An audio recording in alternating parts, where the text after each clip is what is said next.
আপনাদের বাড়ি এসে এই দৃশ্যটা খুব খারাপ লেগেছে। আমার সাথে আপনি গল্প করছেন, গল্প করতে করতে হঠাৎ করে আপনার স্বামী আসলে সেই জন্য দৌড় দিয়ে ছুটে চলে যেতাম, কি দরকার? আপনি কি তার দাস? কি নাউজুবিল্লাহ মিন যালিক, ইন্না লিল্লাহি ওয়া ইন্না ইলাইহি রাজিউন। এই হচ্ছে আজকাল বাঙালি সমাজের অধিকাংশ মহিলাদের অবস্থা। রাগ করবেন না। আয়েশা রাদিয়াল্লাহু তাআলা আনহা থেকে বর্ণিত, কালা, তিনি বলছেন, কুনতু আগসিলুল জানাবাতা মিন সাওবিন নবী সাল্লাল্লাহু আলাইহি ওয়াসাল্লাম, আমি ধুয়ে দিতাম। কুনতু আগসিল আল জানাবাতা, জানাবাত মানে নাপাকি, স্বামী স্ত্রীর মিলনে জানাবাত হয়ে থাকে। এখানে জানাবাত বলতে হচ্ছে আল মানি, বীর্য, বীর্য ধুয়ে দিতাম। কারণ এক হাদিস আর এক হাদিসের ব্যাখ্যা করে, তো অন্য হাদিস রয়েছে আল মানি, কুনতু আগসিলুল মানি আসছে নবী করিম সাল্লাল্লাহু আলাইহি ওয়াসাল্লামের কাপড় থেকে। নবী করিম সাল্লাল্লাহু আলাইহি ওয়াসাল্লামের কাপড় থেকে কি করতাম? ধুয়ে দিতাম। তাহলে এই হাদিস দ্বারা একটি মাসালা যেটা জানা গেল সেটা হচ্ছে যে বীর্য ধুয়েছেন কে? মা আয়েশা রাদিয়াল্লাহু তাআলা আনহা। বীর্য ধুয়েছেন মা আয়েশা রাদিয়াল্লাহু তাআলা আনহা। কার কাপড় থেকে ধুয়েছেন? নবী করিম সাল্লাল্লাহু আলাইহি ওয়াসাল্লামের স্বামীর কাপড় থেকে। তাহলে আর একটা মাসআলা জানলাম, মাসলা ইস্তেমবাত শিখেন, যে স্ত্রীর দায়িত্ব হচ্ছে স্বামীর কাপড় ধুয়ে দাও। অনেক মহিলারা আজকালকার যুগে এমন মডার্ন হয়েছে, তোমার কাপড় তুমি ধোও, তোমার কাপড় তুমি আয়রন করো, তোমার কাজ তুমি করো। আরে বাড়িতে আসছে বাইরে থেকে, বেচারা সারাদিন খেটে খুঁটে বিভিন্ন জায়গায় ধাক্কা খেয়ে রুজি রোজার, স্ত্রীর জন্য, ছেলেমেয়ের জন্য, সুখ শান্তির ব্যবস্থা করার জন্য। তারপরে বাড়ি যখন আসছে, আসার পরে মোবাইল টিপতেই আছে। মোবাইলের ফেতনার যুগে, ইন্টারনেট ফেতনার যুগে তালাক অনেক বেশি কেন বেড়ে গেছে শোনেন। আসছে স্বামী স্বাভাবিক চাই যে স্ত্রী, আমি বাইরে থেকে আসলাম, আসুক, এসে একটু পানি নিয়ে আসুক, পানির তো দরকার হবে, একটু পিপাসা লেগেছে হয়তো, অথবা ঘেমে গেছি, চলো তাহলে একটু অনেক কিছু প্রয়োজন হতে পারে, ফ্যানটা চালাইতে হবে, এসিটা চালাইতে হবে, তারপরে আসার পরে কাপড় বদলাবে, একটু লুঙ্গিটা দিতে হবে, প্রয়োজন আছে না নাই? আজকালকার অধিকাংশ মহিলারা মনে করে সেলফ সার্ভিস, তোমার কাজ তুমি করো। ও মোবাইল নিয়ে বসেই আছে অথবা কিচেনে কাজ করতেই আছে। স্বামী আসলো, পানি, তোমার পানির দরকার, পানি তো জানো যে কোথায় পানি রাখা আছে, তুমি পানি খেয়ে নাও। অনেক মহিলা বইলেও দিচ্ছে যে ওখানে তো পানি আছে, পানি নিয়ে নাও, ওখান থেকে খেয়ে নাও।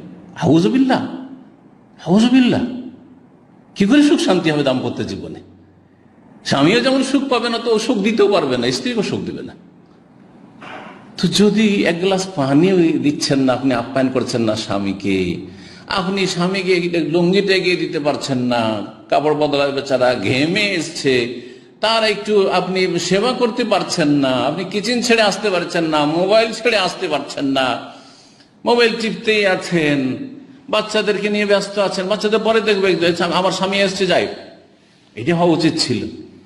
বরং আমি অবাক হইলাম, এক মহিলা বলেছে কোন একটি ভালো আলেমের পরিবারে গেছে, যাওয়ার পরে দেখেছে যে তার স্বামী যখন আসে তখন ওই স্ত্রী ওই সাথে গল্প করছিল, ওই মহিলার সাথে গল্প করছিল, শেখের স্ত্রী, তখন ওই গল্প বাদ দিয়ে, কথা বাদ দিয়ে ছুটে গেছে ঘরে। তখন তাকে এটা খারাপ লেগেছে, বলছে এই দৃশ্য তো আমাকে খুব খারাপ লেগেছে, এটা কেমন কথা হইল?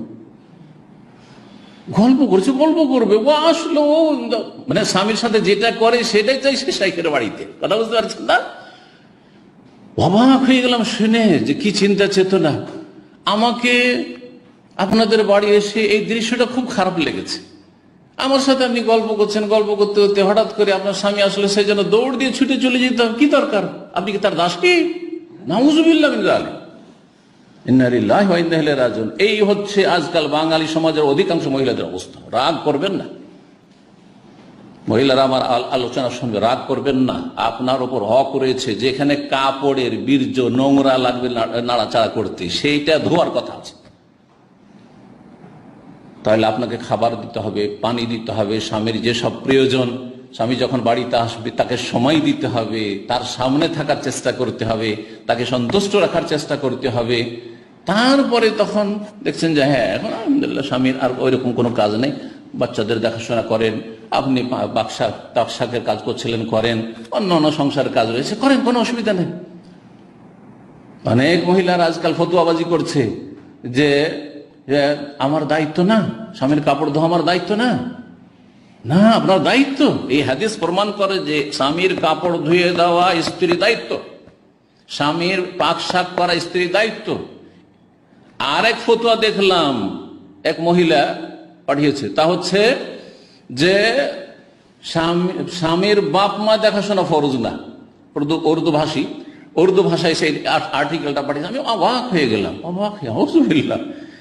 স্বামীর বাবা মাকে যদি কেউ খেতে না দেয়, স্ত্রী পাক করে বলে আমার ফরজ না এই কথা বলে, তাহলে কি ওই স্বামী যদি দিনদার হয় তার স্ত্রীকে কি ভালোবাসবে? কখনো ভালোবাসতে পারে না। তুমি আমার বাপ মাকে খেতে দিবে না? আগে আমার বাপ মা খাবে, তারপর আমি খাবো। তাহলে যখন তুমি বলছো ফরজ না মানে আমার বাপ মা আর জন্য তুমি পাক শাক করাকে ফরজ মনে করো না শুধু আমার জন্য, তো আমি তো একা খাবো না। তাহলে বাদ দাও, তুমি থাকো, আমি আমার বাপ মার জন্য পাক শাক করি আর খাই। ঠিক কিনা বলেন? কোনোদিন শান্তি হবে ওই পরিবারে? কখনো শান্তি হবে না। হ্যাঁ, এতটুকু যদি বলতো, ইসলাম মধ্যম পন্থা, বাড়াবাড়িও নেই, ছাড়াছাড়িও নেই। এতটুকু যদি বলতো যে আমার স্বামীর দেবর আছে, ভাসুর আছে, আর তারপরে দেবর ভাসুরদের ছেলে মেয়েরা আছে, গোটা গোষ্ঠীর জন্য পাকশা করে, এটা ফরজ না। হ্যাঁ, এটা ঠিক আছে, এটা ঠিক আছে। বাঙালি জাতি আবার নারীদের জুলম অত্যাচার করেছে। একটা ভাই বিয়ে করেছে, পাঁচ ভাই সব শিয়ানা হয়ে আছে, 30-40 বছর বয়স হয়েছে, নাকি পায়ে দাঁড়াইতে পারে, প্রতিষ্ঠিত হইতে পারে না, যার ফলে বিয়ে করছে না। ওই একটা বউ আছে, ও 5 ভাই, যে যেখান থেকে আসুক, কে কি খাবে সবার পাকশাক করে খাওয়াইতে হবে। 2-4-5 বোন আছে, বোনের ছেলেরাকে নিয়ে এসছে, সব ভদ্রলোক, বোনেরা বাড়িতে এসে মায়ের বাড়ি বেড়াতে এসছে, বসে বসে খাবে, আর ওই একটা বউকে পাক করতে হবে। এটা জুলুম, এটা জুলুম। বোনদের আর বোনের ছেলে মেয়েদের, স্বামীর বোন আর স্বামীর বোনদের ছেলে মেয়েদের আর দেবর ভাসুরদের জন্য পাকশাক করা, এইটা ফরজ না। এটা যদি বললাম এটা আমি করতে পারবো না, এটা আমি করবো, তো আমার সাথে সহযোগী দাও, আমি করছি, ঠিক আছে। আশা করি বিষয়টি বুঝতে পেরেছেন। দিন হচ্ছে দিনে অসৎ মধ্যম পন্থা। আর বলবেন যে আমি স্বামীর ক্ষেত্রে এগুলা কাজ করব না, স্বামীর বাপ মায়ের করবো না, এটা চলবে না। স্বামীর বাপ মার দেখাশোনা করা, তাদের প্রয়োজন মিটানো, যেসব খাবার দাবার ইত্যাদি পরিচর্যা, এটা স্বামীরই খিদমতের অন্তর্ভুক্ত। কারণ স্বামী সন্তুষ্ট তখনই হবে নেক্সট স্বামী, যখন তার বাপ মাকে সুখে রাখবে। ভালো করে বুঝে রাখেন। জি, তো হাদিস, নবী সাল্লাল্লাহু আলাইহি ওয়াসাল্লাম কাপড় থেকে ধুয়ে দিতেন মায়েশা রাদিয়াল্লাহু তাআলা, ফায়াখরুজ ইলা সালাত, তারপরে সালাতের উদ্দেশ্যে বেরিয়ে যেতেন। সালাতের উদ্দেশ্যে বেরিয়ে গেলেন। ওয়াইন্না বোকা আল মাই ফি সাওবিহি, তখন তার কাপড়ে পানি যে ধুয়ে দেওয়া হয়েছে দাগ থেকেই যেত। বীর্য ধুয়ে দেওয়ার পরে যদি দাগ থেকে যায়, সেটা পানির দাগ হোক অথবা সে বীর্য যে লেগে গেছে, শুকিয়ে গেছিল, সেখানে একটু দাগ থেকে গেছে, তাতেও কোনো অসুবিধা নেই। দাগ থাকলে দাগ মেটানো জরুরি নয়। জি হ্যাঁ।